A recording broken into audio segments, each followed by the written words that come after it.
What's going on, guys? Welcome back to another episode. We've got the new Mac Studio and the new studio display here in the studio, made for people that have a studio.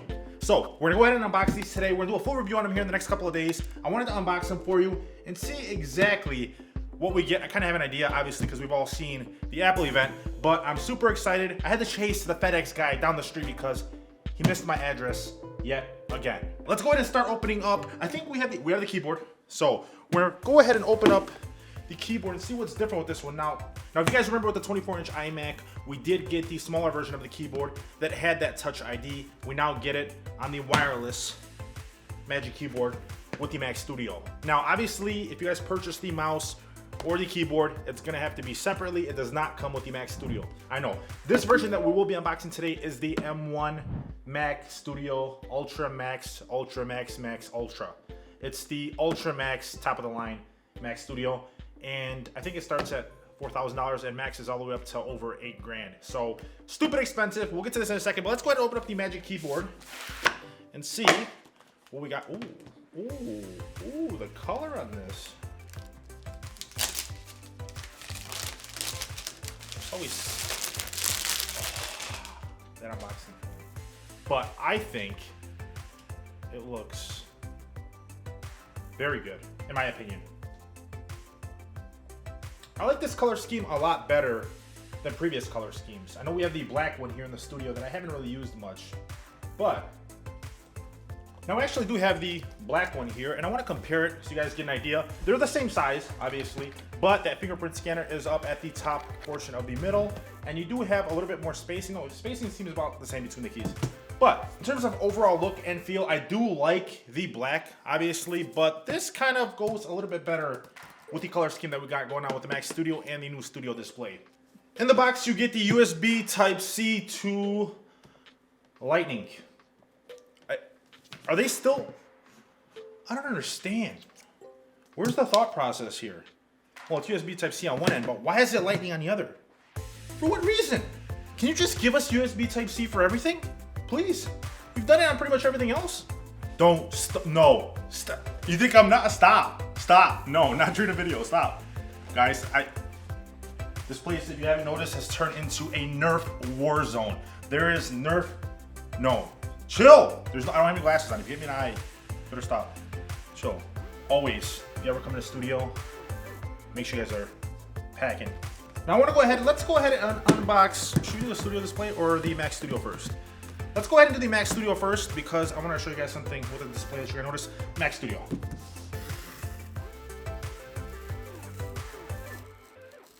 Top part, we get our design by California and Apple. This might just be the most satisfying unboxing experience ever from Apple. All right, guys, it doesn't feel as heavy as I thought it was gonna be. It does definitely feel like two Mac Minis stacked up on top of each other, but as far as weight goes, it's pretty much everything I expected. What else do we have? Ooh, okay. Braided cable. This feels really good. This might honestly be the nicest braided cable that I have ever held. Oh, it's got that smell. Once you guys get hit with that smell, that's it. It's game over. You forget about the money you spent. Now, as far as specs go, this one is fully specced out aside from storage. Once again, I went with the 2 TB option, but it has the 20-core CPU, 64-core GPU in this particular model. This thing is an absolute beast. And as you guys saw, it's 2 M1 Max chips pretty much fused together. So I'm wondering if it'll actually be twice as fast as my M1 Max 16-inch MacBook that we've checked out here in the past, the one we did a day in the life of. So I want to see if this is actually worth the money, because obviously you're not getting a display unless you pay for it separately, and you don't get that portability factor. Although you can technically pretty much take this everywhere with you and not really have to check it in anywhere. You can throw this in your bag and just, if you have a display somewhere, it'll work out perfectly. It is super compact. On the back, we have our power cord. We have 4 Thunderbolt 4 ports. We have an Ethernet port, power port, and then you have 2 USB Type A. So in case you guys are still using USB Type A, This is fantastic. I'm glad that Apple included this. You have an HDMI port, you have a headphone jack, and the power button. On the front, now if you get the standard M1 Max version of this, I believe they come with 2 USB Type-C ports on the front. This one has 2 Thunderbolt 4 ports and an SD card. Apple, thank you. I know it's not gonna work with the tough CF Express Type A cards with the Sony cameras that I'm using right now to record this, but any other SD card will work just fine with this. And I'm super glad that Apple actually included it with this new Mac Studio. Now, Apple did also give us this rubber ring along the bottom. I'm assuming it's a non-slip resistant ring to make sure it doesn't slide off your desk anymore, which I don't think it will anytime soon. This thing is actually rather hefty. It's also perforated along the bottom and the back of the Mac Studio to prevent overheating. Now, as you guys saw in the Apple event, Apple kind of compared this to a 3080 or a 3090, which is going to be interesting to see how this can actually compare in terms of gaming performance, especially while using less power. I'm curious to see what they actually meant. For me personally, I feel like on the CPU side, this might actually be much more powerful. But in terms of graphics performance and actual gaming, I don't think this is actually stacking up anywhere close to a 3080 or a 3090 for that matter. But we'll definitely check it out. We'll test it out for gaming, for streaming. We'll see if you can actually full-on game something like Warzone on a Mac Studio. So if you guys want to see that, make sure you guys are subscribed, turn your post notifications, and let me know down below in the comment section what you guys want to see as far as testing goes. If you have any questions, I'll make sure to answer them for you guys in the full review of the Mac Studio. All right, so Apple gets an A for packaging, but that's it. There's nothing else in there. All right, next up we have the Studio display. Only Apple would put the handle at the top, then completely flip the display upside down. And then also mark it as it being this side up. All right, so this time around, we also actually get a Thunderbolt 4 type cable that is braided. I don't know if you guys remember on the previous display, I think that cable cost over $100, which is absolutely insane. I will make sure to leave some Thunderbolt 4 cables linked down below for you guys that I love using, that are much cheaper, and I feel like are absolutely fantastic, and if not better than the one that Apple sells. But this one does feel good. It's braided just like the power cable for the Mac Studio. I got some stickers. Wait, yes. All right, we get the black stickers, but I think, what is this? Do you know that I've been waiting months for this thing to come back in stock? Is this that cloth? Oh my God, it is. For infrequent cleaning of hard to remove smudges, a 70% isopropyl alcohol solution may be used. For additional polishing cloths, visit apple.com or contact Apple Care. No, but thank you. Talk about protective packaging. This thing is indestructible. Oh my God, this is where all the weight was. Whoa. I was wondering why this was so heavy. All right, so with this particular Studio display, it's 27 inches, 5K Retina, 5120 by 2880 for pixels, and 600 nits of brightness. You have True Tone technology and a 12 megapixel ultra wide camera with a 6-speaker sound system.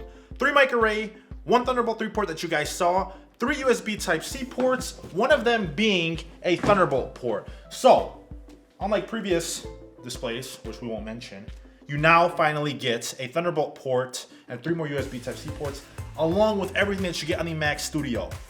So you don't have to worry about this stuff anymore. No more dongle life, which, by the way, for those that spent $20,000, $30,000, $40,000 on the much more expensive previous Mac Pro that still had to use a dongle for an SD card reader, RIP.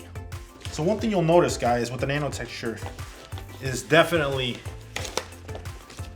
no glare. I mean, there might be a little bit, but if you're in a situation where you're not gonna be in an environment that has a lot of glare, save yourself the money. Don't spend the extra $400 along with the tilt design and whatever else stand you might get. I was thinking about getting the Visa mount for this and hanging it somewhere, but I'm not sure yet what I'm gonna do, so I just went with this model for now.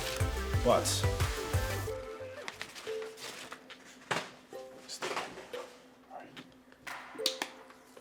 please don't rip.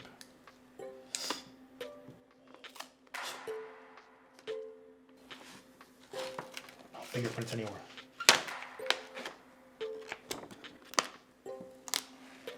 Now, just for comparison's sake, here's a phone, so you guys can see how much glare is coming off this light.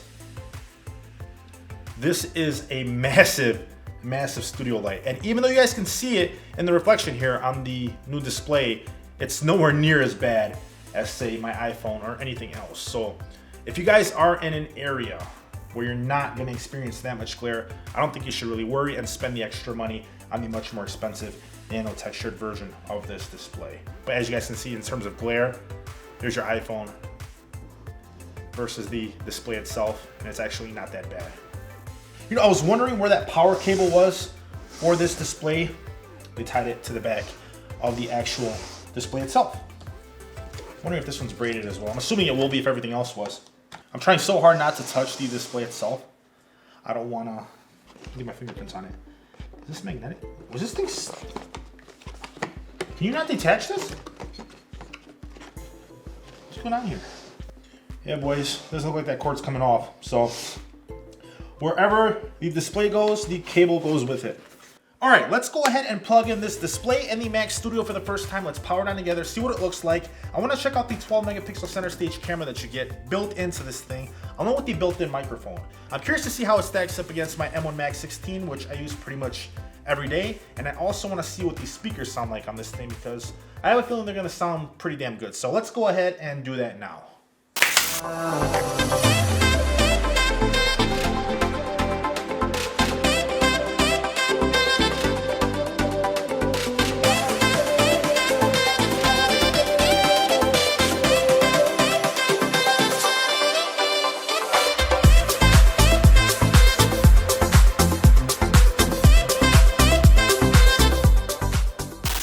All right, guys, here we are. We finally have the Mac Studio set up along with the Studio display, and it looks absolutely fantastic. It's very minimalist. I love the feel of it. I love the look. Everything overall looks fantastic. But we're going to start off with a few things that I don't like. Let's start off with the bezels first, okay? The bezels that you get with this display are rather fat. Coming from something like a 34-inch Alienware or the Acer Predator 34-inch that I have up in the game room, the bezels are much thinner. And I feel like if you're spending this much money, not only should you get thinner bezels, but a much higher refresh rate.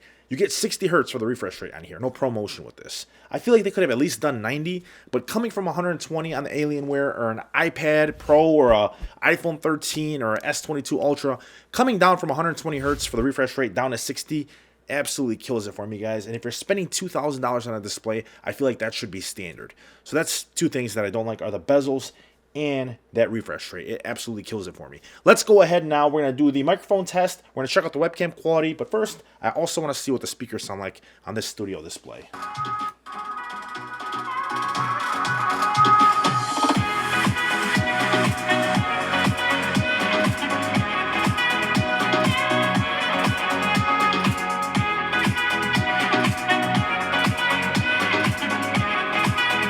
Yo, whoa.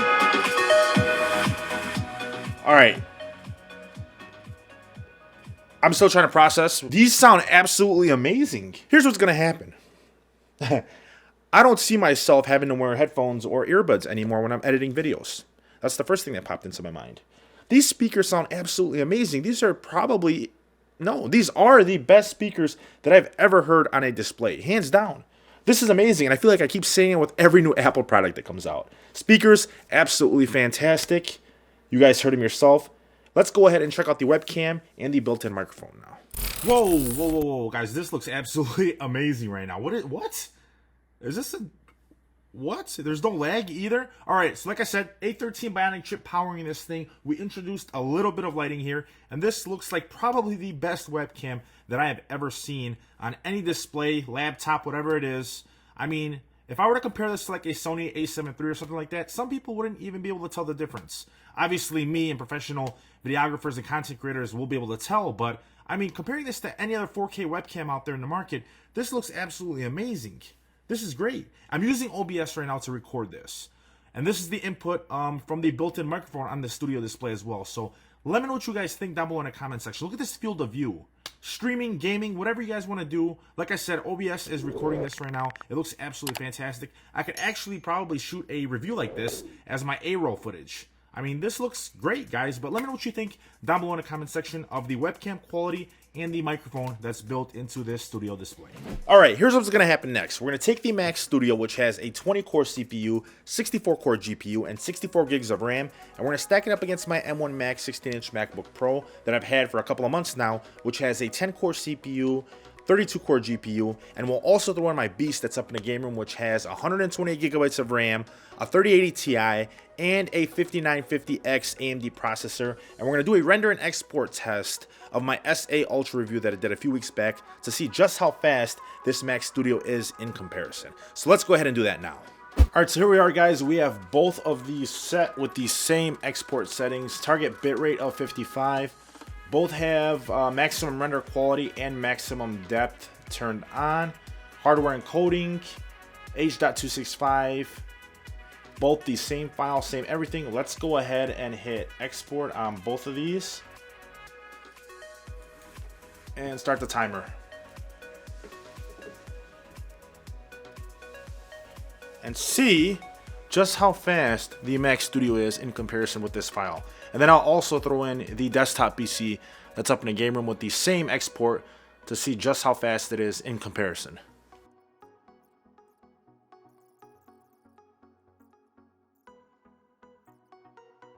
All Mac Studio's done, 4 minutes 55 seconds. And there we have 5 minutes 7 seconds for the M1 Max 16-inch MacBook Pro. Now in this particular test, the Mac Studio was just a little bit faster than the M1 Max 16-inch MacBook Pro and a little bit faster than my desktop PC that's up in the game room. But I did watch iJustine and Armando do an export in both Final Cut and Premiere, and there was a significant difference between videos in their exports with their builds. Now, obviously this is a different type of video. Mine has a ton of complex transitions, but I'm assuming also when I looked at Armando's timeline, he was using Premiere Pro as well, and he had a ton of transitions, B-roll and stuff like that on his. I don't know exactly why there was such a massive gap between his and mine, but we will leave that for much more extensive testing with the Mac Studio. In this particular test, all of them are within 15-20 seconds of each other, so it's not that big of a difference with it being this type of video. Now, another important factor, if I know for sure that I have a studio display somewhere, or a display in general, I can take this Mac Studio with me pretty much anywhere that I go. I know if I can leave the house, go to the studio, go to the office, and I have a display there, you can carry the Mac Studio around with you. You can throw it in your backpack and it'll fit just fine. Small keyboard, small mouse, and you're good to go. Now this is a little bit heavier than the base version. I believe it's 2 pounds heavier, and that's thanks to that massive heatsink for airflow. So keep that in mind. But I am going to be doing a ton of extensive testing on the Mac Studio and this display. So let me know what you guys want to see down below in the comment section, where you'll also find links to everything that we covered in today's video. If you want to see more, make sure you follow me on Twitter and Instagram at DetroitFury. And if you enjoyed this content, please make sure you smash that like button for me, subscribe, turn on your post notifications. It really means a lot to me. Thank you so much for watching. I'll catch you guys in my next episode. Peace.